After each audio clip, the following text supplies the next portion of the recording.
तो गाइज़ अभी हम आपने जस्ट ऑफिस से निकले थे, तो आप हमारे पीछे देख सकते हैं ये एम्बियंस मॉल। तो ये बड़ा फेमस है गुड़गांव में, क्योंकि अभी इंडिया का शायद सेकंड या थर्ड नंबर का सबसे बड़ा मॉल है।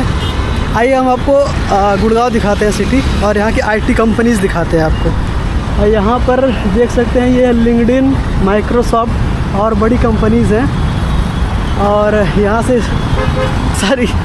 बहुत सारी कंपनीज़ हैं, एक लाइन से लगी हुई है। और मैं भी जस्ट अभी ऑफिस से निकला हूँ, तो मेरे पीछे का ट्रैफिक तो देख ही सकते हैं आप लोग। आने वाले 2 मिनट में मैं आपको साइबर सिटी का पूरा दिखाऊंगा, क्योंकि आज जाके बारिश हुई है तो मौसम थोड़ा साफ दिख रहा है, इतना धूल नहीं उड़ रही है। तो मैं रिकॉर्ड करूंगा और दिखाऊंगा आपको साइबर सिटी।